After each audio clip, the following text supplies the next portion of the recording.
We will have a short time for questions, if any, from the audience to Dr. Hegde.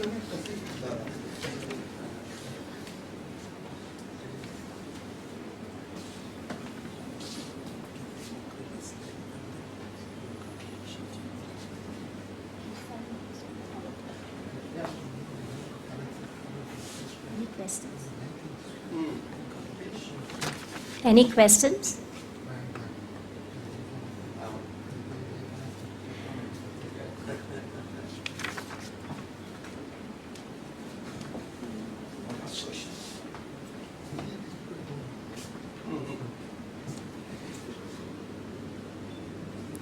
Sir, two questions to you, if I may. Answers not guaranteed. What do you feel has been the main reason behind the increase of cancer all over the world? WHO has declared that cancer will be the number one killer in 2012 against heart attacks that have been the number one killer so far. And second is, what is your idea about immunization that has been so widely advocated? Every year there are immunizations given to children, different immunizations. Good. Thank you. Both the questions are good, but answers are difficult.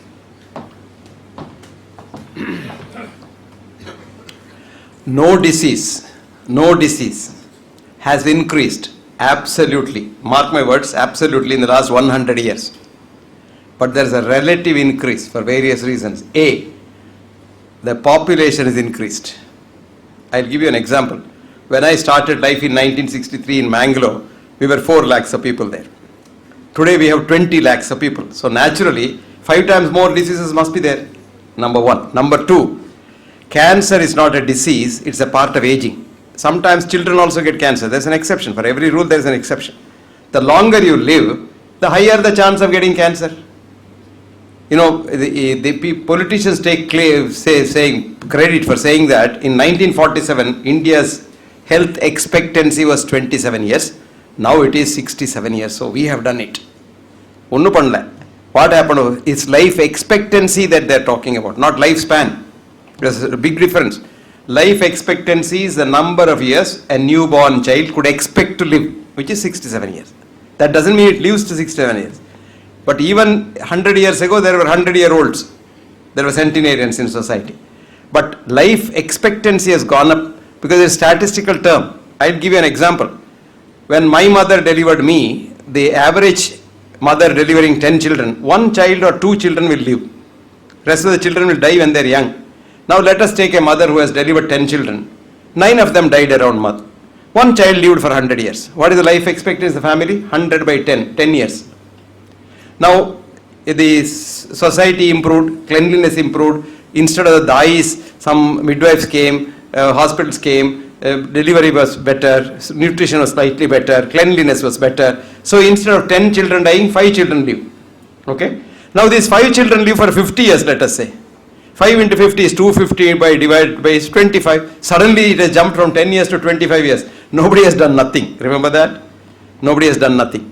So, more number of people alive, more diseases. Number one. Number 3. In the olden days, what is cancer? When a man gets pain or something, then he comes to the doctor, then the diagnosis is made. Today, not like that. You go to the school and check everybody.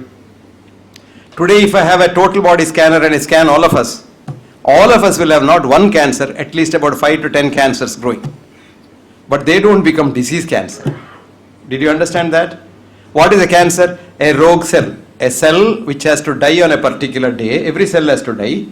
And it gets a message from the suicide gene saying that Mr. Cell, your time is up, you die. They die naturally, which is called apoptosis. A-P-O-P-T-O-S-I-S. Apoptosis is a botanical term which is falling of a brown leaf. Have you seen your tree? When a leaf becomes brown, it falls off and a new green leaf comes. That was done by a man called Jeffrey. And Jeffrey was a professor of botany in the University College London. That term was borrowed into medicine and we say, okay, this is the apoptotic death. Now when a cell dies prematurely, it dies by breaking the cell wall, which is called necrosis. Now necrosis releases the content of the cell to the outside, which destroys more cells. So what does a cell do? Now there are, billions of cells. Now let us say the red blood cell, which has to live for 120 years. At the end of that, the cell gets a message. Now, in post office, when the letter comes, it may not come to you, it may go to someone else. So when there are trillions of cells in the body, sometimes the message doesn't reach the cell on time. So the cell doesn't die. If the cell outlives one day, it becomes a rogue cell. It mutates. And every rogue cell is a cancer.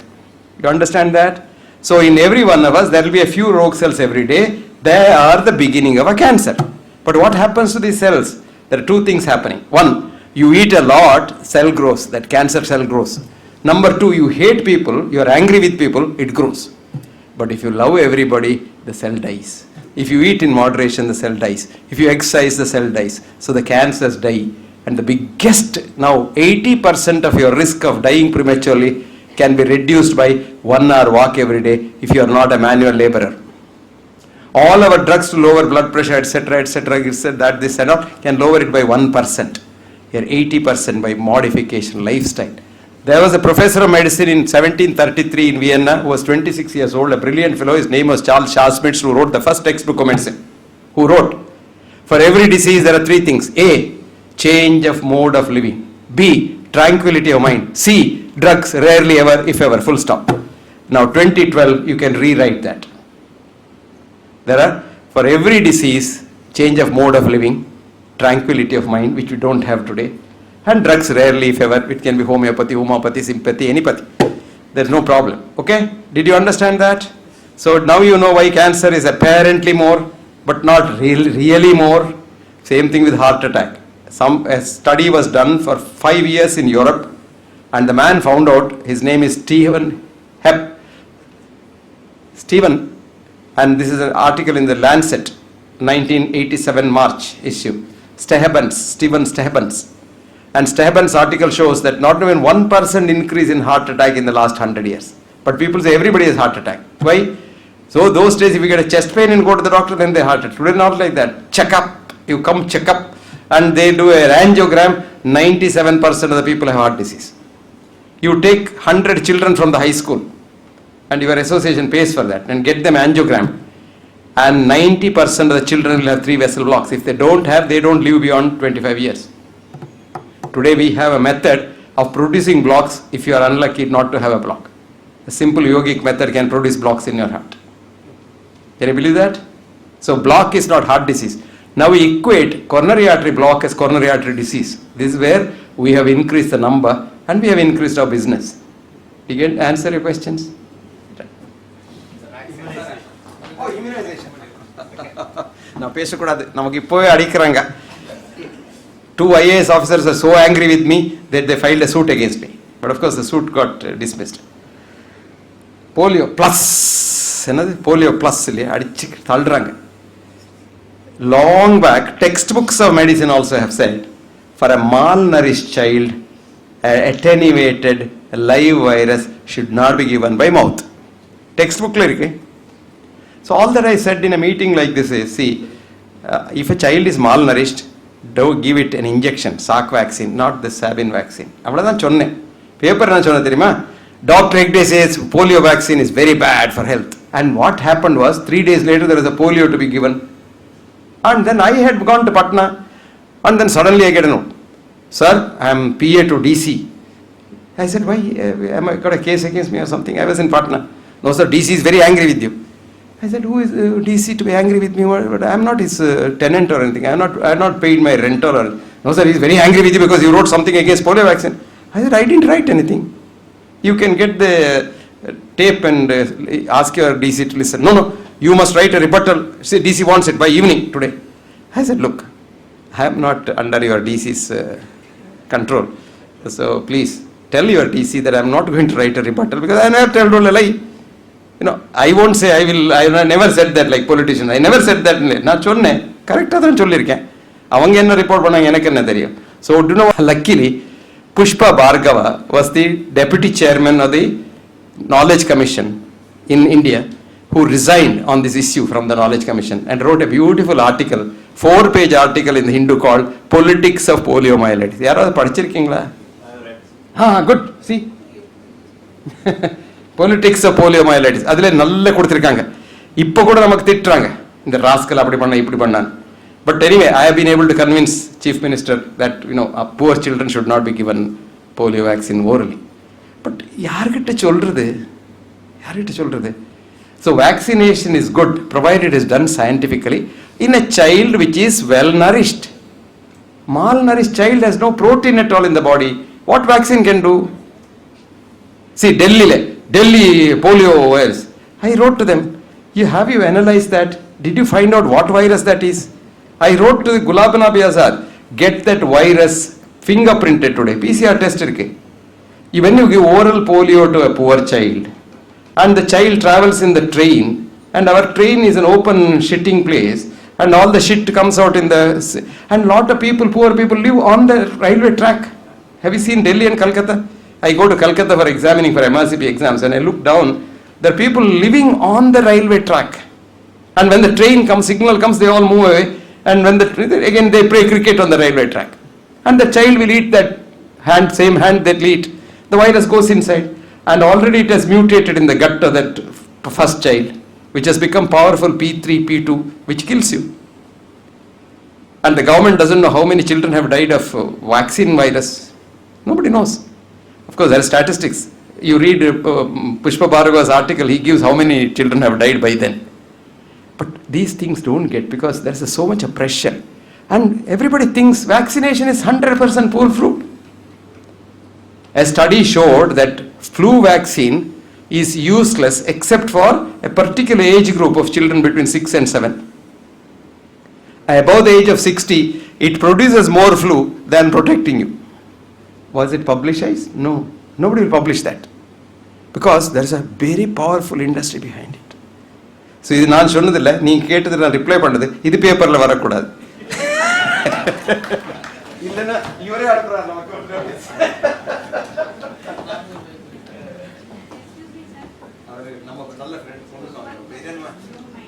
See, I want your valuable opinion about the values of homeopathy in IHT cases and also in MI after the first phase of ICU treatment is over. Please.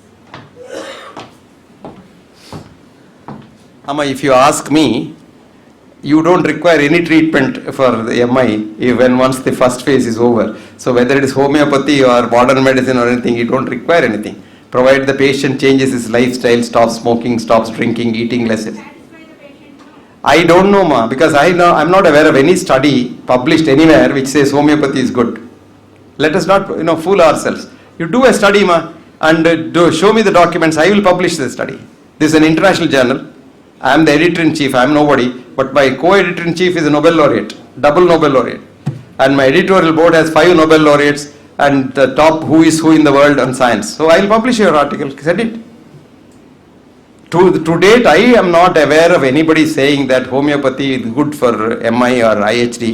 I don't know. IHD is a disease which is 100% in the mind. So homeopathy, placebo effect, anything is good. You give water also, it's good. But you say, this is number of patients I have treated, compared number of patients treated with water or modern medicine. This is with homeopathy and this is better than this every way. I will publish it. That is called randomized control study, which has no meaning. If you ask me, that's not scientific, but that's the science accepted by the world. So we go by what the world accepts, You read my article, how foolish our cities are. But அது திட்டுறாங்க நமக்கு. இன்னைக்கு ஹிந்துல பார்த்தீங்களா, நான் ஒரு article எழுதினேன், அதில் கீழே ஒரு டாக்டர் திட்டினார் எனக்கு. அதுவும் போட்டாங்க. ரொம்ப நல்லா இருக்கு. ஆமாம். Nicely he has written. And what poor man has not read the whole thing. There is no, you get, Open page. So, it is always like that. For the last article I wrote 1 month ago. Hindu has been kind enough to at least put once a month. In 1 month I sent 4 articles and they put 1 article. Last article ka tittar, inik article ka adutha tittar. See, once I wrote an article in the Hindu some years ago. What is science? I said science is what scientists do. That's science. So adukku oru article edunanga. M Hegde is a bloody fool, he doesn't know anything. 606 half a page article in the Hindu. So I wrote that person a letter. Thank you very much. 6.5 lakhs of people now know how bad M Hegde is. At least I get advertisement. 6.5 lakhs know in India that M Hegde exists. Neenga da pannadhu. And half a page advertisement would cost a few lakhs in Hindu. So it's nice. And Hindu has started, this is a very good thing. You must have debate. Then only things come out. மத்தனம், சமுத்திர மத்தனம் பண்ணணும், அப்பதான் அமிர்தம் வரும். இல்லைன்னா நான் நினைச்சது நானே பெரிய ஆளுன்னு நான் நினைப்பேன். அது ஃபூலிஷ் ஐடியா. ரைட்?